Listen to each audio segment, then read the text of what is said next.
There are nights when the air feels too perfect to carry bad news, when every smile around you seems untouched by anything sharp.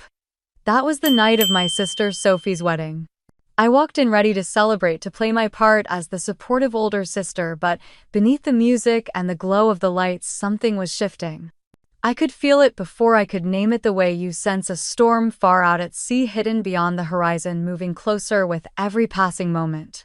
When Mark and I walked into the reception hall, the first thing I saw was my mother bent over Sophie's dress, her hands smoothing the lace bodice with a tenderness I could almost feel from across the room. My father stood beside her, watching like he was guarding some priceless treasure. The air smelled faintly of roses and vanilla from the centerpiece arrangements, and the murmur of conversation mixed with the gentle clink of glasses. I felt Mark's palm press against the small of my back as we moved toward our table. He was smiling, but I could tell his eyes were scanning the room the way mine were. Everyone seemed lit from within, especially my parents.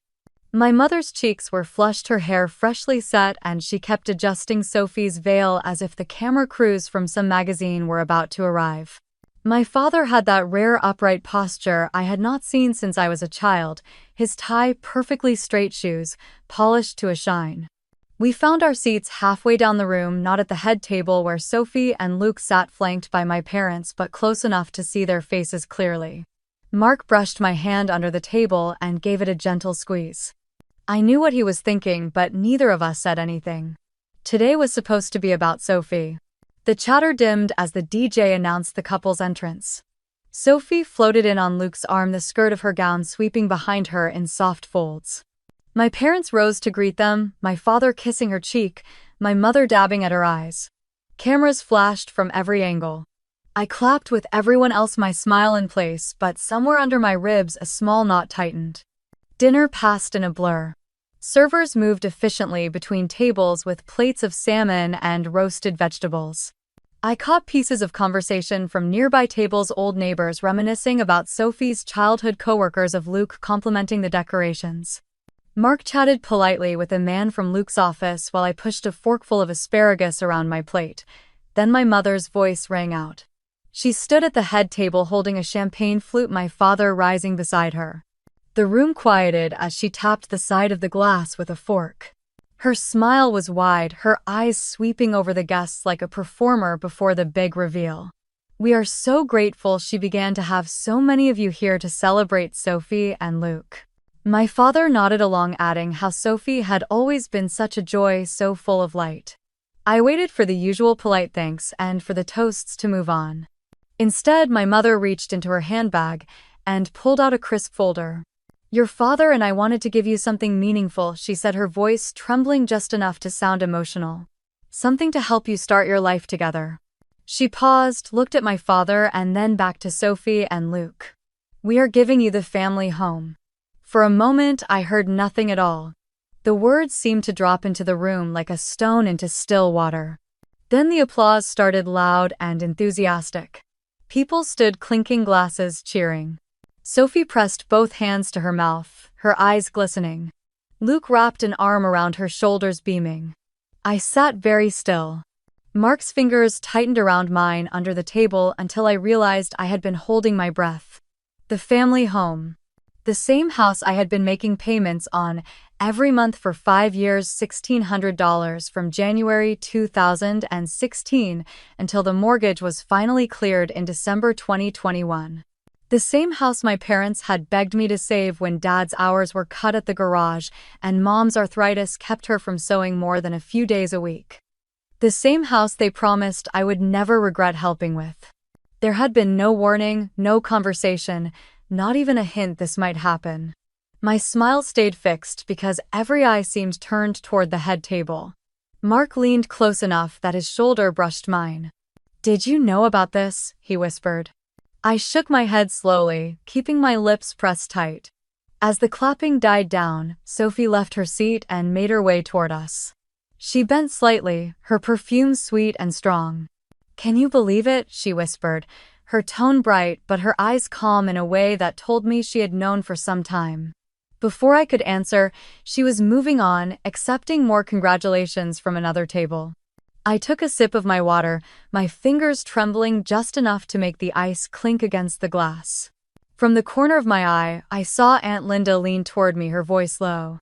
"You're the one who paid for that place, aren't you?" I forced a small smile, the kind you give when you do not trust your voice to hold steady, and nodded once before looking away. Mark's hand stayed over mine until the music started again and guests returned to their meals. I cut into the salmon, tasted nothing, and let the noise of the celebration wash over me. In the glow of the string lights, my parents were radiant, Sophie was radiant, and I sat in the middle of it all, feeling like the air had shifted heavy and sharp, carrying the first signs of a storm I had not seen coming. I could still picture the kitchen the way it looked that winter evening in 2016, the hum of the old refrigerator filling the silence while my parents sat across from me at the worn oak table. Dad's hands were clasped together, his nails still rimmed with grease from the garage. Mom kept rubbing her wrists as if the motion might ease the ache. Outside the window, the porch light flickered, snow falling in lazy spirals over the cracked driveway. Dad cleared his throat, eyes fixed on the mug in front of him. "They cut my hours at the shop again," he said, voice low, like he was embarrassed to let the words out. "I am not sure when they will go back to full-time." Mom glanced at him, then back at me. "The sewing orders have slowed," she added. "I can barely get through the ones I have with my hands the way they are." I knew where this was going before they even said it. The bank had sent notices. I had seen the pile of envelopes on the counter. Dad looked up finally, his eyes tired. "We are behind, Hannah. If we do not catch up soon, we could lose the house. We thought maybe you could help. Just for a while. Until things get better." There was no talk of contracts or formal agreements. No mention of interest or repayment plans. Only the unspoken truth that this was the home I had grown up in, the place where I had taken my first steps and painted my bedroom walls a stubborn shade of teal at 16. I had been working full-time at the marketing firm for almost 4 years, then saving for a condo of my own. I thought of that savings account, the number I had been watching grow, and felt it shrink in my mind. I nodded slowly. "I can do it." Mom's shoulders dropped in relief. "Thank you, honey," she said. Dad managed a small smile. "We will make it up to you, I promise." I believed him. The first payment came out of my account the following week. $1,600 wired directly to the mortgage company. I remember staring at the confirmation email, the line that said "payment received," and feeling a knot in my stomach. I told myself it was just for a few months. Months turned into years. Every first of the month, I sent the payment, sometimes more when property taxes came due or the water heater needed replacing. I skipped vacations, drove my 10-year-old Civic until the paint peeled from the hood, said no to dinners out when friends asked. My apartment was a one-bedroom in a building that smelled faintly of mildew in the summer, but it was cheap and close to work. I told myself it was fine, it was temporary. I can still see the stack of bank statements on my desk, each one with that line item circled in red pen. Payment to mortgage company.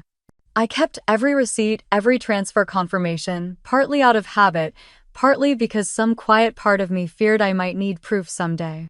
There were small moments of gratitude then. Like the day Mom called after a payment cleared and said, "If it were not for you, we would have lost this place by now." Or when Dad surprised me with a box of cinnamon rolls from the bakery I liked, setting it on my kitchen counter without a word before heading back to his truck. Those moments mattered enough to quiet the voice in my head that sometimes wondered how long this would go on. In December 2021, I sent the final payment. The mortgage was cleared. I remember calling Dad to tell him. He laughed a short sound of disbelief, then said, "Guess we can all breathe easier now." I thought maybe there would be some kind of acknowledgement, maybe even a family dinner to mark the milestone. Instead, life went on. The next time I visited Mom was repainting the living room, talking about hosting Sophie's engagement party there. Looking back now, I realize I never once asked for anything in writing. I never insisted on boundaries or timelines. I trusted that the unspoken promise between us would be enough. That when they were back on their feet, we would talk about what came next. I did not imagine that the next big conversation about that house would happen in front of 200 people under the glow of fairy lights. The music from the reception was still faintly ringing in my ears as I sat there, fork resting on my plate. Mark glanced at me, his brow furrowed, but he didn't push. Across the room, my parents were laughing with Sophie and Luke, raising their glasses for a photo. The photographer caught them mid-toast, their faces open and joyful. I thought about all those years, the cold mornings driving to work before sunrise, the extra projects I took on to cover the payments, the quiet dinners alone in my apartment because I couldn't afford to go out. And now the house was theirs to give away, like my part in saving it had been just a footnote. The applause from another toast rippled through the room, pulling me back to the present. I took a sip of water and let it settle in my chest. There was nothing to say here, not tonight. But deep down, something in me shifted, the kind of shift you feel when a door you thought was open swings quietly shut.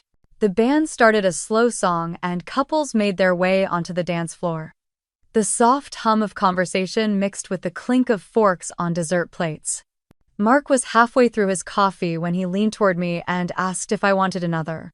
I shook my head, still feeling the weight of what I had just heard announced from the head table. He kissed my temple lightly before standing, and I watched him disappear into the line forming near the bar. That was when Sophie appeared at my side. She had slipped away from her circle of friends, her gown bunched in one hand to keep it from dragging. The overhead lights caught the beads along the bodice, scattering little sparks of light across her skin. She leaned close, so close I could smell the floral sweetness of her perfume over the faint scent of champagne. "You think it's perfect, don't you?" she said, her voice quiet but edged with something that didn't match her smile. It was not a question. It was a challenge, the kind that dares you to deny what she already believes. Her eyes held mine just long enough for me to understand. She had known for weeks, maybe months, that the house was going to be hers. I forced my lips into a small smile, the kind that gave nothing away. Before I could answer, she straightened and moved on, twirling a little as she joined another group of guests who were waiting to congratulate her again. Her laughter floated back to me, high and easy. Mark returned with his coffee, setting it down in front of him and glancing in Sophie's direction. "What did she say?" he asked, his tone casual but his eyes searching mine. "Nothing that matters," I said, wrapping both hands around my glass of water. The condensation was cool against my palms. I took a sip just to have something to do, my gaze fixed on a spot in the middle distance. We sat through another round of toasts, though I barely registered the words. Luke's uncle told a story about their college days, drawing polite laughs. Someone clinked a glass for the couple to kiss, and I joined in the applause without thinking. My parents were still glowing, their hands resting on Sophie's shoulders like they were anchoring her to the moment. When the music picked up again, we decided it was time to leave. We made our way to the head table, weaving through clusters of guests. Sophie hugged me, careful not to crush the delicate flowers pinned in her hair. Luke shook Mark's hand, smiling warmly. My parents were busy talking to neighbors from the old block, so we just waved as we stepped away. They waved back, distracted, and I felt a small pang at how easy it was for them to let us go. Outside, the night air was cool and smelled faintly of wet pavement. The parking lot was strung with white lights, their reflection shimmering on the hoods of the cars. We walked in silence until we reached ours. Once we were inside, Mark started the engine but didn't shift into gear right away. "You want to stop by their place tonight?" he asked. "We could talk to them while it's fresh." I stared out the windshield at the line of taillights leaving the lot. "Not tonight," I said. "It's their night. I don't want to be the one who makes it ugly." He eased the car onto the road, the tires hissing over damp asphalt. "They already made it ugly, Hannah. The way they did that in front of everyone." His voice was steady but tight. "I know," I said, softer than I meant to. "I need to think." Streetlights slid across the dashboard in slow intervals, each one throwing his profile into brief relief before we were back in shadow. At a long red light, he reached over and took my hand. His thumb moved once across my skin, deliberate and sure. "I'm not letting this go," he said, the words slow and unshakable. I turned to meet his eyes and nodded. "I know you won't." We passed familiar blocks of closed shops and darkened houses, the kind of streets that felt both comforting and empty at night. My mind kept looping back to Sophie's face, leaning toward mine, the slight tilt of her head, the satisfaction she didn't bother hiding. She had known all along and hadn't thought to say a word to me. Or maybe she had thought about it and decided she liked the idea of surprising me with everyone else. By the time we pulled into our driveway, my thoughts had started to harden, shaping themselves into something I wasn't ready to name. I carried my purse inside, dropped my keys in the ceramic dish by the door, and kicked off my shoes. Mark hung his jacket by the entryway and went into the kitchen, the sound of cabinets opening and closing, carrying into the living room. Upstairs, I unzipped my dress and hung it on the hook behind the bedroom door. The faint scent of Sophie's perfume clung to the fabric from when she had hugged me. I washed my face, watching the black streaks of mascara swirl in the sink until the water ran clear. In the mirror, my expression was still calm, but my eyes looked sharper somehow, like they were cataloging details for later. When I came back down, Mark was pouring himself a glass of water. He asked if I wanted one, and I shook my head. We moved through the familiar rhythm of locking up the house, turning off lights, setting our phones on the nightstand. The rain had started again, tapping lightly against the windows. I lay in bed listening to the soft patter above us. Mark settled beside me, his breathing even. The house felt wrapped in stillness, the kind that settles in just before something changes. I stared at the ceiling until my eyes adjusted to the dark, my mind tracing the path from that kitchen table in 2016 to the head table tonight. Somewhere in between, the balance had shifted, and now I was left with the uneasy knowledge that it might never shift back. A few weeks later, my phone lit up with my mother's name. It was a Tuesday evening, and I was standing at the kitchen counter slicing vegetables for dinner. I almost let it go to voicemail, but something in me still answered out of habit. Her voice was warm, almost cheerful, as if the wedding had wiped away any strain. "Sophie and Luke are back from their honeymoon," she said. "We're having a little dinner here Saturday night. Just family. You and Mark should come." I told her we would. When I hung up, Mark looked over from where he was seasoning chicken. "What's the occasion?" he asked. I shrugged. She said it's casual. Sophie wants to share pictures from Florida. His eyebrows rose slightly, but he didn't press. Saturday evening, we pulled into my parents' driveway. The house looked the same as it always had, except for a new wreath on the door, a beachy design with shells woven into pale blue ribbon. Inside, the living room smelled of pot roast and fresh bread. Sophie was in the dining room flipping through her phone while Luke adjusted a picture frame on the wall. They greeted us with smiles. Sophie immediately started showing me photos, scrolling quickly through shots of palm trees, sandy beaches, and plates of seafood. She talked about the warm weather, the dolphins they had seen on a boat tour, the boutique hotel with the balcony overlooking the water. I nodded in the right places, complimented the sunsets, and told her the shrimp looked amazing. We sat down to eat, the table set with Mom's best dishes. Dad carved the roast while Mom passed around baskets of bread. Conversation flowed easily at first, centering on the honeymoon and little updates about neighbors. Mark asked Luke about his new job, and Luke answered politely, though he seemed more interested in refilling Sophie's wine glass than talking about work. Halfway through the meal, Mom cleared her throat. The tone shifted. "You know, she began your father, and I have been thinking about making a change." She glanced at Dad, who nodded as he set down his fork. "We're not getting any younger, Hannah. That big house is too much for us now. Out in the mountains, it's quiet and peaceful. Perfect for our age." I knew exactly where she was going before she said it. "We would like to move into Silver Pines Cabin," she continued. "It's such a lovely place, and you hardly use it." Dad chimed in, leaning forward slightly. "You could let us have it just to live there. We'd take good care of it." I set my fork down, keeping my voice steady. "Number." The word was simple, clear. Mom blinked, a flicker of surprise crossing her face. "Well, you wouldn't have to worry about it sitting empty," she tried again. I shook my head. "It's not available. It's mine." The room seemed to still. Dad frowned, his brows drawing together. "Be reasonable, Hannah. We can't keep up with the house forever." Sophie's voice broke in, then a sharp edge under her sweetness. "You hardly ever go up there. It's not like you need it." My eyes shifted to her. "It's mine," I said again, "and I decide who uses it." Sophie's lips curved into something that wasn't quite a smile. "You're being selfish."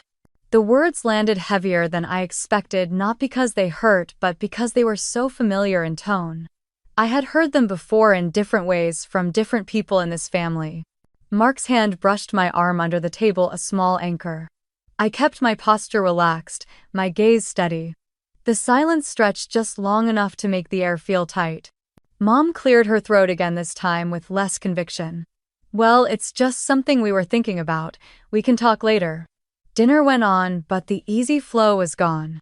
Conversation turned back to safe topics, weather and recipes, and small neighborhood news.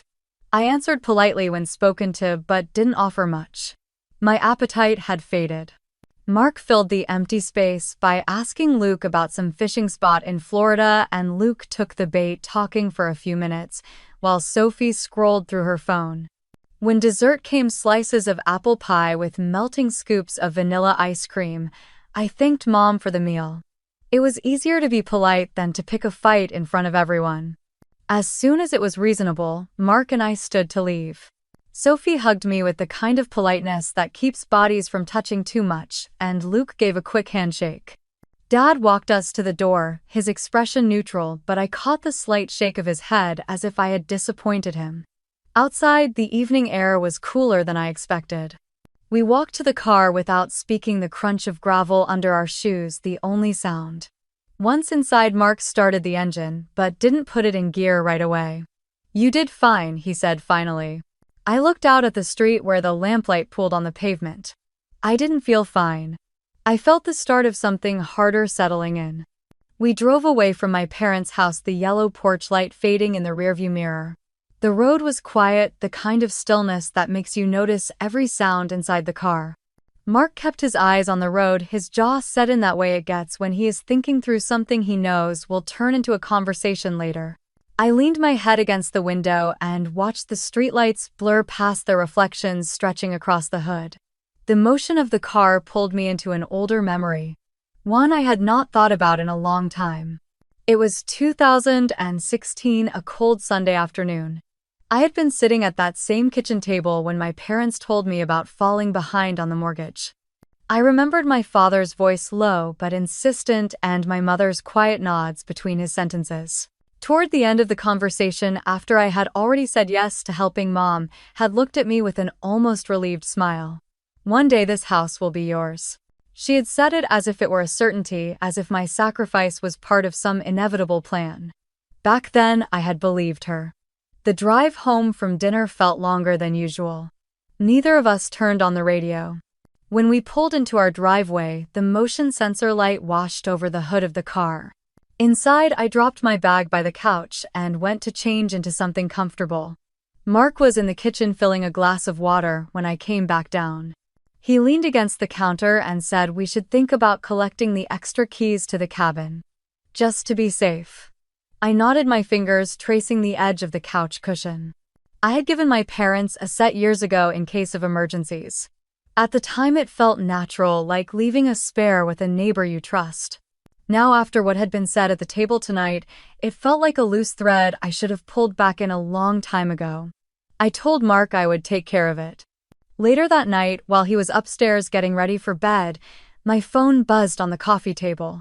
It was a text from Maggie, one of my coworkers at Northwest Living Interiors.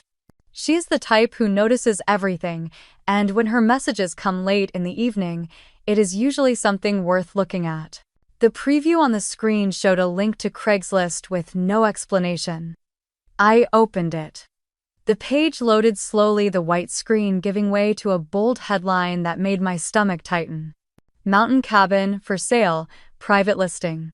The first photo was of a porch I knew better than my own living room, the pine railing just slightly warped from years of snow and sun. The stone path, the green-trimmed windows, even the carved welcome sign I had hung the summer after buying it. All of it unmistakable. My Silver Pines cabin. I scrolled down, scanning the description. 2 bedrooms, 1 bath, modern kitchen, new roofing in 2020. The asking price sat in black type, and under it was a contact email. It was not my parents' names, but it was close enough.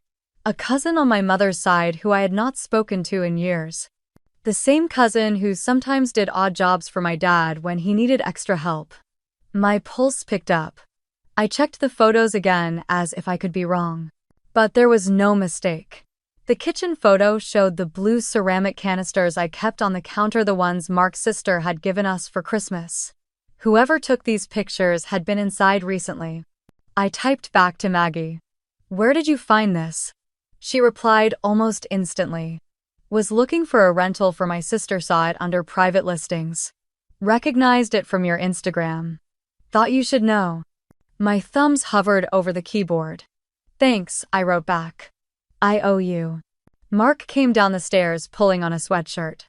"Who was that?" he asked, noticing my expression.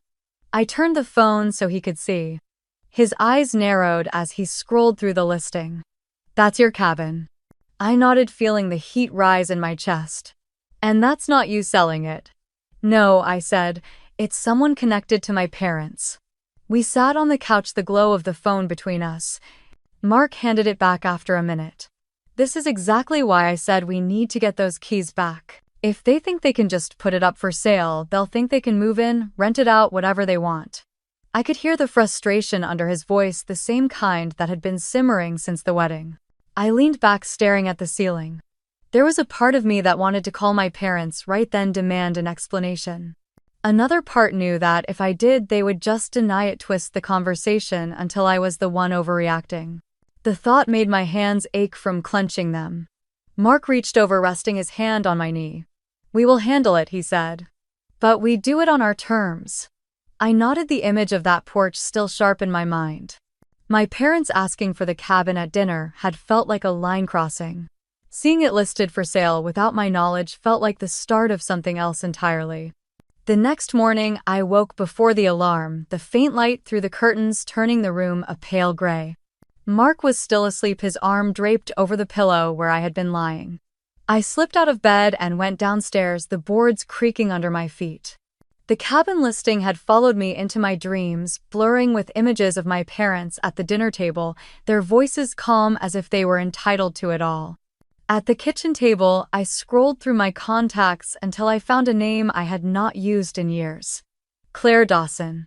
We had sat next to each other in American Lit junior year, both working part-time jobs at the bookstore downtown. She had gone on to law school while I stayed in marketing, and from the occasional updates on social media, I knew she specialized in real estate law. I stared at her number for a moment before pressing call. She picked up on the second ring. "Hannah Carter," she said, her voice warm but curious. "I have not heard from you in forever.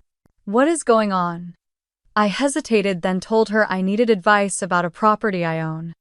I gave her the short version, leaving out some of the family tension, and asked if she had time to meet. Her tone shifted, slightly more professional.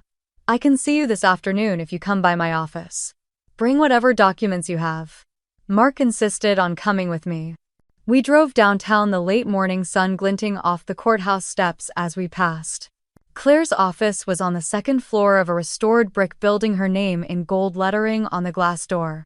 She met us in the lobby, looking almost exactly as I remembered, though her hair was shorter now and she carried herself with the easy confidence of someone used to being listened to.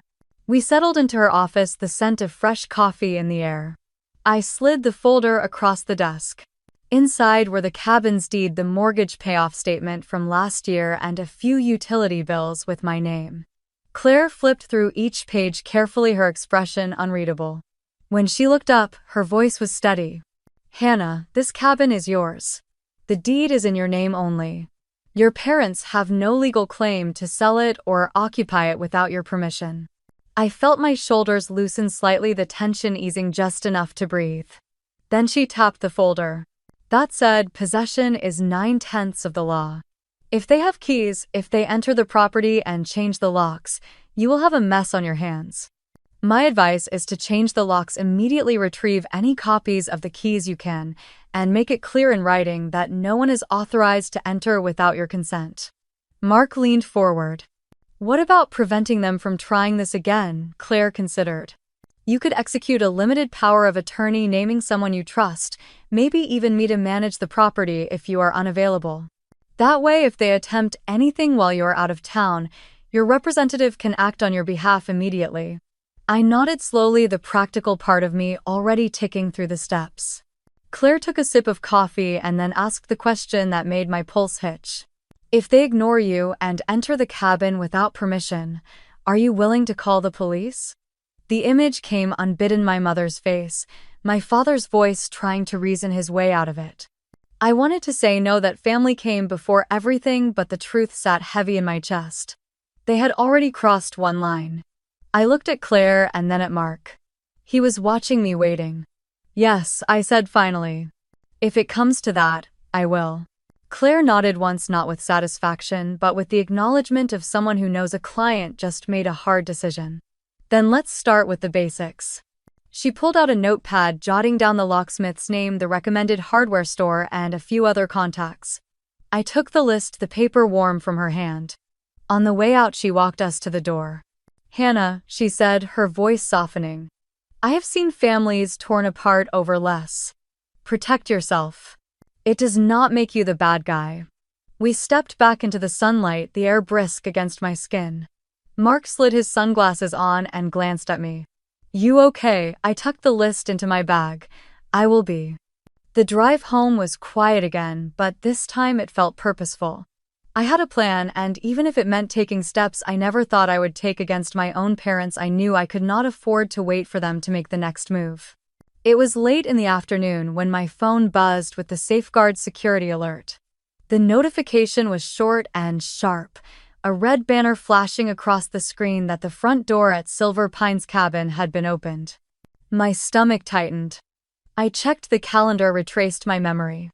Neither Mark nor I had planned to be there, and the cabin was locked after my last visit 2 weeks ago. I pressed the live feed from the security app. The image flickered and then steadied. The front door stood wide open, a shadow moving across the porch. I hit the audio button. The faint scrape of something heavy being dragged, followed by muffled voices, reached my ear. My chest went cold. Without thinking, I tapped the emergency contact option in the app, which connected me to Safeguard's dispatch. This is Hannah Carter, I said, my voice tight. That is my property. No one should be there. Call the police. The dispatcher confirmed the address and told me officers were en route. I grabbed my jacket and keys. Mark was in the garage sorting boxes when I burst in. The cabin, I said, breathless. Someone is there. His face hardened instantly. We took my car. By the time we reached the narrow gravel drive leading up to the cabin, the sun was sinking, casting long blue shadows through the pines. A police SUV was parked out front, lights flashing silently. Officer Reynolds, a tall man in his 40s with steady eyes, stood near the steps, speaking to two figures I knew too well. My parents. Gerald had his hands on his hips, his expression caught somewhere between defensive and casual. Evelyn stood beside him with a plastic storage bin at her feet, her lips pressed tight. The sight made something in my chest lock into place. Officer Reynolds turned as I approached. Ma'am, are you the owner? Yes, I said, stepping closer. This is my property. I did not give anyone permission to be here. Evelyn's head snapped toward me. Hannah, we were just moving some of our things in before the snow comes. Gerald lifted his chin. You hardly use the place. We thought it would be easier to get settled before the roads ice over. My pulse pounded in my ears. You broke in, I said. Who gave you the key? Evelyn crossed her arms. If you had let us stay when we asked, it would not have come to this. Her voice carried that sharp edge I knew too well, the one meant to flip guilt back onto me. I looked to Officer Reynolds. The locks were changed last month. They had no right to enter. He nodded, pulling a small notepad from his pocket. Just to be clear, they are your parents, yes. He shifted his gaze to them. Mr. and Mrs. Carter, she is the legal owner. Without her consent, you cannot be here or remove anything from the property. Gerald's mouth tightened, but Evelyn's eyes narrowed with something darker than frustration. You really would call the police on your own family? I held her stare. You left me no choice. There was a long beat where the only sound was the wind moving through the pines. Finally, Reynolds asked them to step back while he finished his report. He told me he could file a formal trespass warning, which would mean they could be arrested if they returned without permission. Mark's hand was warm against my back, steadying me. I told Reynolds to file it. Evelyn let out a sharp breath, the kind that carried both disbelief and mockery. "You will regret this," she said quietly. Gerald picked up the storage bin and set it down on the porch with more force than necessary. Reynolds asked them to collect anything they had brought and leave. I watched them carry 2 more bins to their car, the red taillights disappearing down the drive moments later. The cabin's interior smelled faintly of dust and pine cleaner. A few cupboard doors stood open, and in the corner the quilt I kept folded on the couch was thrown over a chair. I closed the front door and locked it, the click of the deadbolt sounding final. Mark walked through each room with me, checking windows and closets. When we stepped back outside, the forest felt still again the way it had before. But my heart had not settled. As we drove away, the cabin shrinking behind us, I knew something had shifted. They had crossed a boundary that could never be uncrossed, and I had answered in kind. The patrol car was still idling at the end of the gravel drive when we pulled in, its headlights casting long white beams over the porch. Officer Reynolds stood in the glow, jotting something in his notepad, while Gerald and Evelyn hovered in the doorway of the cabin. Both of them looking like they had been caught in the middle of some private task they didn't want anyone to see. Evelyn's arms were folded tight across her chest, and Gerald's hands were shoved deep into the pockets of his jacket, shoulders hunched as if bracing against more than the November chill.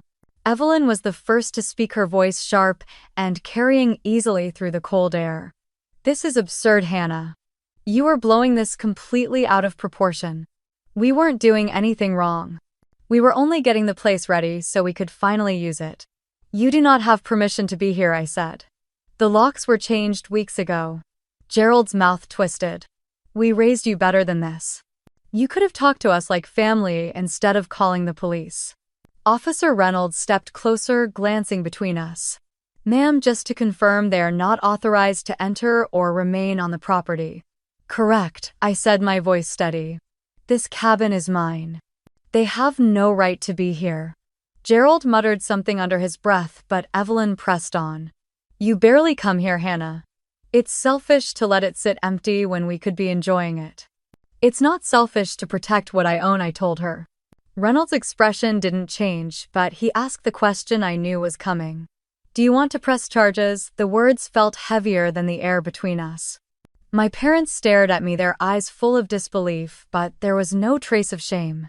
I thought of the years of mortgage payments, the nights spent moving numbers around just to cover what they couldn't. I thought of every promise that had evaporated the moment it stopped benefiting them. "Yes," I said finally. "But not long term. Just hold them until they understand this isn't negotiable." Evelyn's eyes widened in horror. "You would have your own parents arrested. You made that choice when you came here," I said quietly. The second officer moved in, speaking softly as he took hold of Gerald's arm. The sound of handcuffs locking into place cut through the stillness like a snap of ice. Evelyn kept her gaze locked on me as they led her toward the patrol car, her voice rising with practiced outrage. "You will regret this, Hannah." Maybe I said, though I knew I wouldn't. When the taillights disappeared down the road, the night seemed unnervingly quiet. Mark stepped beside me, his breath visible in the air. "We should get the locks changed again tonight." We called the locksmith from the driveway, and by the time we reached Portland, his van was already parked out front. Inside the cabin, the cold had settled deep in the walls from the door being open so long. The locksmith worked quickly, the hum of his drill and the metallic scrape of new hardware echoing through the stillness. When he handed me the new keys, I slid them into my pocket without ceremony. The weight of them was small, but the shift they represented was not. Mark and I walked through each room, gathering the boxes and bags my parents had carried in. They looked strange here, as if they belonged to some other life entirely. The next morning, I drove to a storage facility on the edge of town. The unit was clean and brightly lit, the air smelling faintly of concrete and cardboard. I stacked their belongings inside, neat and methodical, making sure every bin was sealed and labeled. After locking the unit, I stood there for a moment, my breath clouding in the air. Then I took a photo of the open door, their things lined up like evidence. Back at home, I typed out a message to Sophie. "Here are their things. Paid through the end of the month." I added the address, the unit number, and the entry code before hitting send.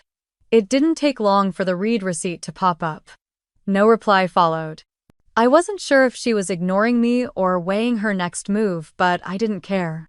That night, Mark and I ate dinner in near silence, not from tension but from the kind of exhaustion that seeps in after a day of drawing lines you can't erase. Outside rain began to fall, first in soft streaks, then harder drumming against the windows.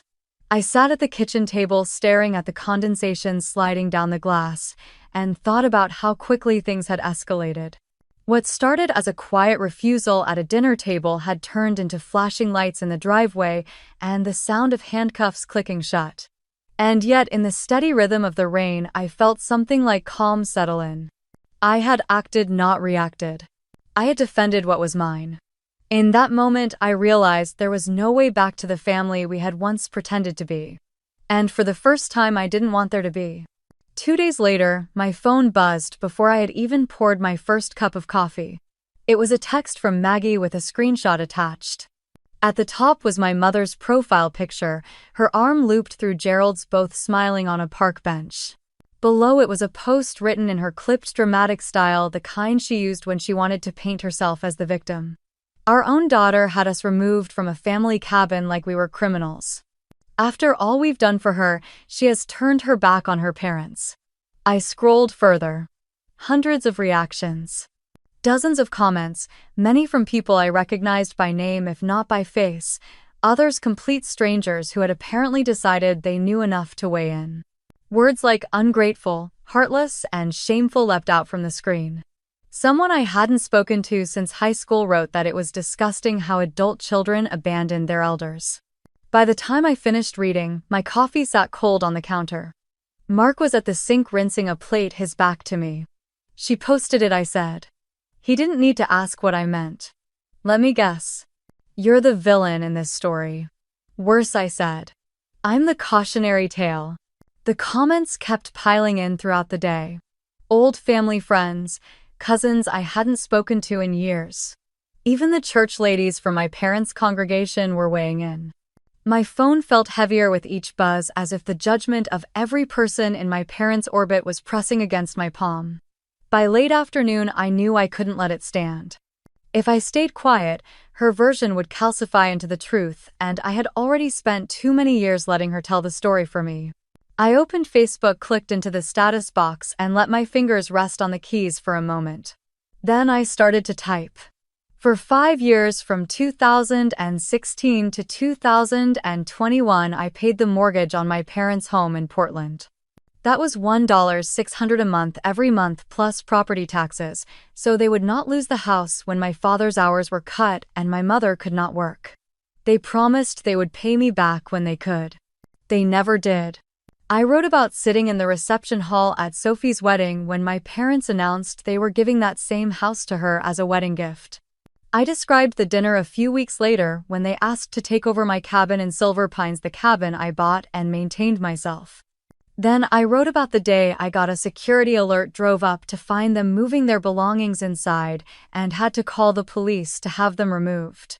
I included no insults, no dramatics, just the facts as they happened. I ended it simply. Family is important, but so are boundaries. I will not apologize for protecting what is mine. I read it twice, my heart thudding in my ears, then hit post. It took less than an hour for the tide to shift. The angry comments slowed, then stopped. Under my post, people began asking questions. Is this true? Did they really give Sophie the house? A cousin from my father's side messaged me privately to say she had no idea I'd been paying the mortgage. "I am so sorry," she wrote. "If I had known, I never would have believed what your mom wrote." The most unexpected message came from Robert Flynn, a man who had worked with my father for 20 years at the manufacturing plant. He commented publicly saying he remembered the layoffs in 2016 and how my father had mentioned Hannah is keeping the roof over our heads right now. He wrote that my parents were lucky to have had my help and that anyone judging me without knowing the full story should think twice.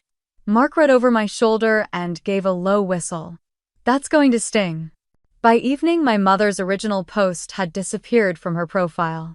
She didn't message me, didn't comment on my status, but I could feel her simmering from miles away. Sophie stayed silent, though I noticed she removed me from her friends list. Later that night, as I sat on the couch scrolling through the remaining responses, I realized my chest felt lighter than it had in weeks. The truth was out there now in my own words, and no amount of her spin could erase it. Mark came in from the kitchen with 2 mugs of tea and set one in front of me. "That went better than I expected," he said. "It went exactly how I needed it to," I replied. Outside, the rain had stopped, leaving the streetlights reflected in small silver pools along the curb. I sipped the tea warm and steady in my hands, and thought about how quickly the current can change when you stop trying to swim quietly and start steering for yourself. The phone rang the next afternoon while I was sorting through a stack of bills at the kitchen table. The name on the screen read Janet Harris, my cousin on my mother's side. I had not spoken to her in months, maybe a year, but I answered anyway. "I saw your post," she said as soon as I picked up. Her voice was cautious, almost careful, like she was stepping into a room she was not sure she belonged in. I didn't know half of that. There was a pause before she went on. "I'm calling because, well, I think you should know what's going on with Sophie." My stomach tightened. "What about her?" Janet took a breath. "Mom and Dad stopped by Sophie's place a few days ago. She said they asked if they could stay there for a while. Apparently they told her they just needed some space until things blew over with you." I stared at the pile of envelopes in front of me. "And she said yes." "That's the thing," Janet said. "She told them no. Said they didn't have enough room and that she and Luke were barely keeping up as it is." I leaned back in my chair, letting that sink in. "What do you mean, barely keeping up?" Janet hesitated again. "Luke's hours got cut at his firm, and Sophie's been dealing with a big property tax bill. She also mentioned the house needs some repairs they weren't expecting. Roof work, maybe plumbing." She sounded stressed. The words landed with a dull weight. For years, I had imagined Sophie's life as an unbroken line of ease and advantage, the golden path cleared for her at every turn. Now, hearing that the house my parents had handed her was already straining her, I felt something shift, but it was not satisfaction. "She said she didn't want to get dragged into the middle of all this," Janet added. I let out a breath. "She's already in the middle, whether she likes it or not." Janet was quiet for a moment. "I just thought you'd want to know." "Thanks," I said, my voice flat. After we hung up, I sat at the table for a long time staring at nothing.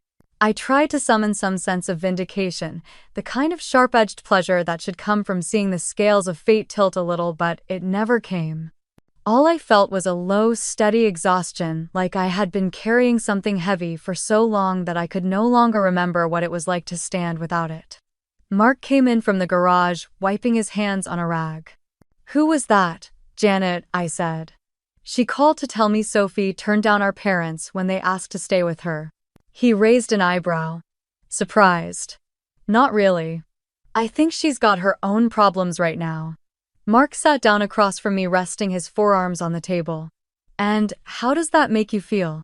I almost laughed because the question sounded like something from a therapist's office. "Honestly, just tired." We sat there for a while, the hum of the refrigerator filling the quiet. I realized that somewhere along the line, I had stopped expecting fairness from my family. I had stopped expecting reciprocity or even acknowledgement. What Janet told me did not feel like a win. It felt like the final scrap of an old illusion crumbling away. That night, I went for a walk around the neighborhood. The air was cool and sharp, the kind that makes every breath feel cleaner. Lights glowed in the windows of the houses. I passed little pockets of warmth I could see but not enter. I thought about Sophie and her new house sitting under a roof she could barely afford to keep over her head. I thought about my parents drifting between plans now that both of their daughters had drawn lines they could not cross. By the time I reached my own front porch, I knew there was no undoing any of it. The story had moved past the point where anyone could go back to the beginning and rewrite it. The best I could do was keep turning the pages one after another until I reached the end. The voicemail came in just after noon the next day while I was loading the dishwasher. I almost ignored it, assuming it was another scam call, but the screen lit up with my mother's name. I pressed play and stood still as her voice filled the kitchen. "We need to talk, Hannah. We know we've made mistakes. We shouldn't have let things get this far. Please call me back." Her tone was softer than it had been in months, almost tentative, as if she was speaking to someone she was afraid might hang up.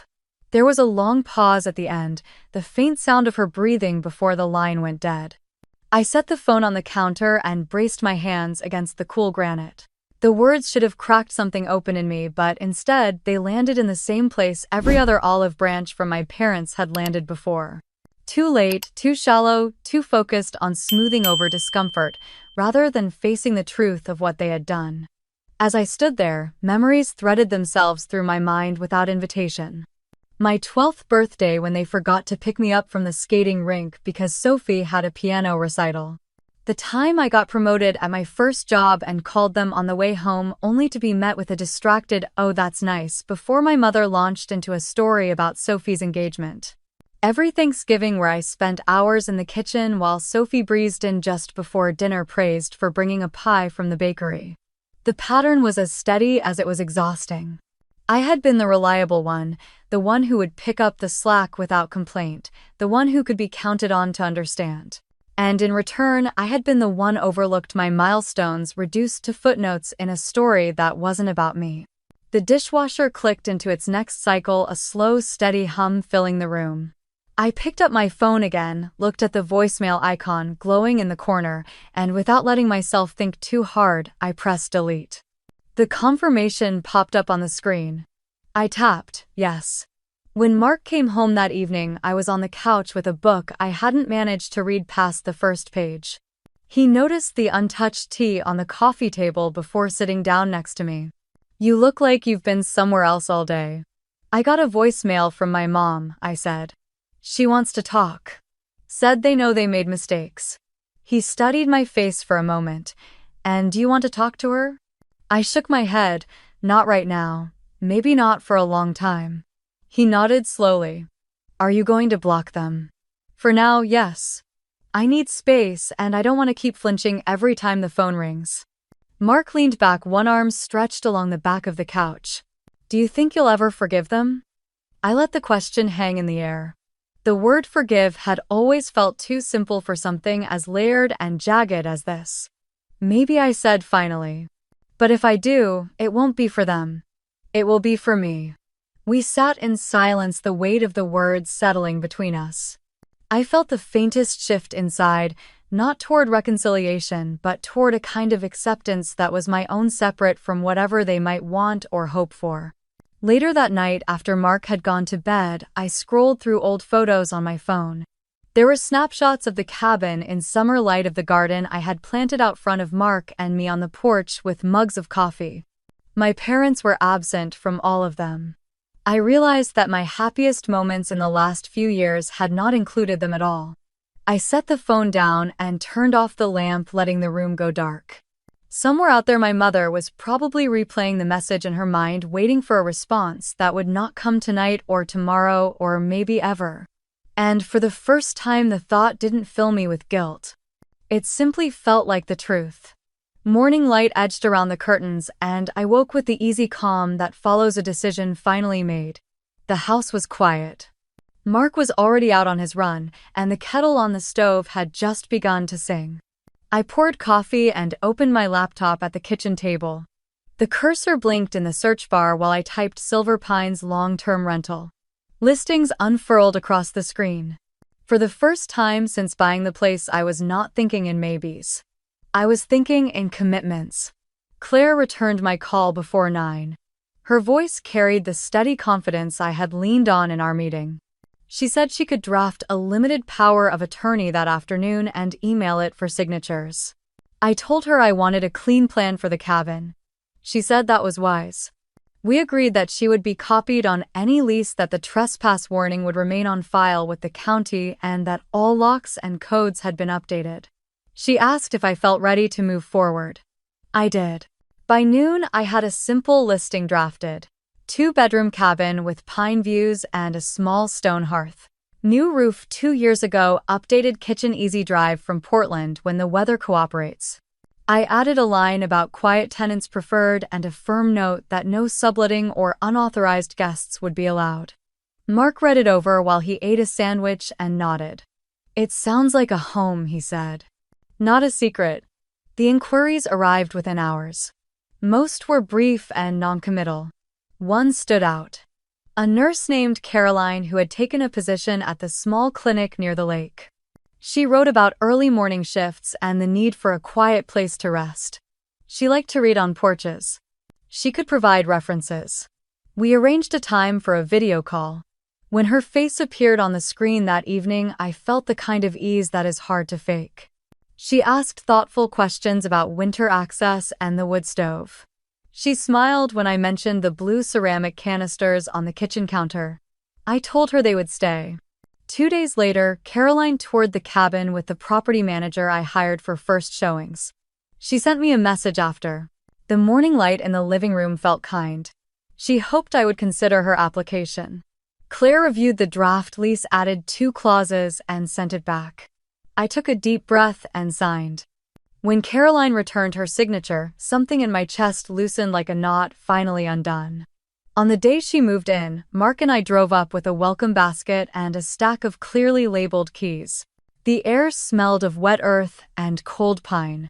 A soft drizzle fell, not enough to chill, but enough to sheen the needles and darken the bark. Caroline arrived in a modest hatchback packed efficiently with boxes. She thanked us and waved off our offer to carry heavy things, insisting she had help coming. I walked her through the small quirks of the place. How the back door sometimes needed a firm push to latch. Where the snow shovel hung. Which breaker handled the old outlet by the hearth. She listened, took notes, and asked when the garbage pickup day was. Friday, I said. She smiled and said she would set a reminder. Before leaving, I stood on the porch with Mark and looked out at the tree line. The rain lightened to a mist. Through the open door, I heard the small domestic sounds of a new tenant settling in. Boxes sliding across the floor. A cupboard opening. The cabin felt occupied in the right way at last, not as a hiding place, not as a bargaining chip, but as a home with its own steady pulse. Back in Portland, everyday rhythms returned with a different clarity. I made lists and crossed them off. Claire emailed the executed paperwork and confirmed that the county had logged the trespass notice. Maggie stopped by my desk at Northwest Living Interiors to drop off a catalog and squeezed my shoulder before heading to a client meeting.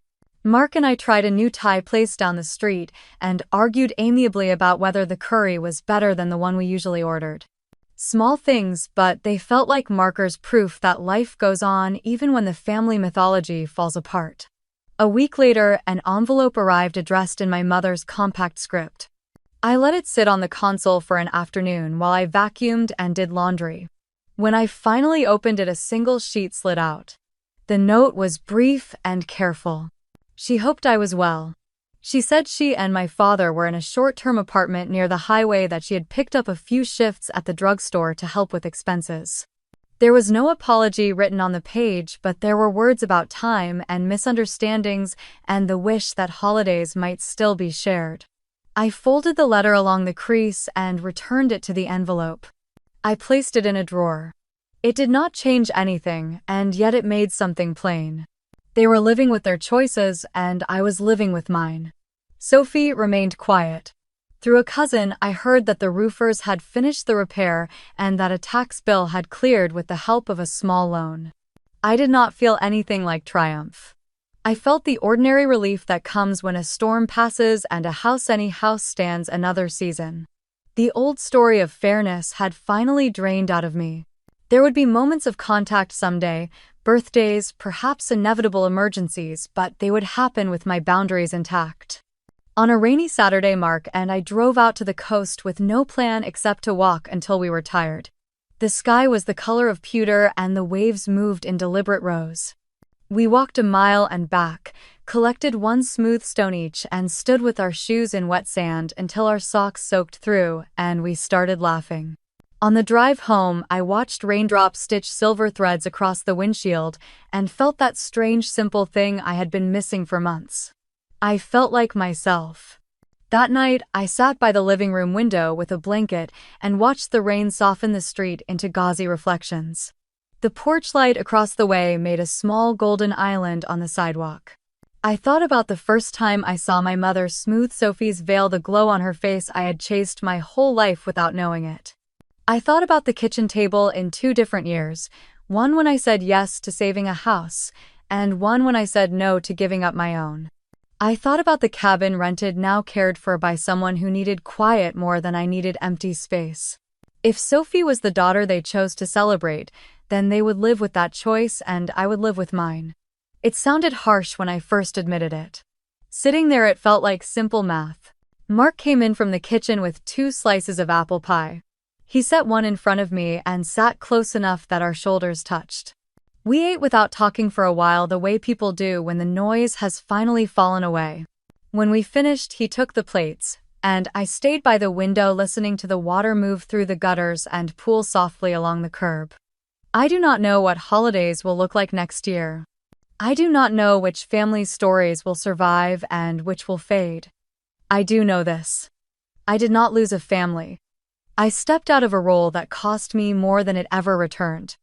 I kept what was mine. I made room for peace. If you have ever had to draw a hard line with the people who raised you, I hope you will share how you handled it and what you learned. If this story made you think about boundaries and respect, let me know what part stayed with you. If you want more stories like this, tap like so I know you want me to keep telling them, and follow along so you do not miss the next one.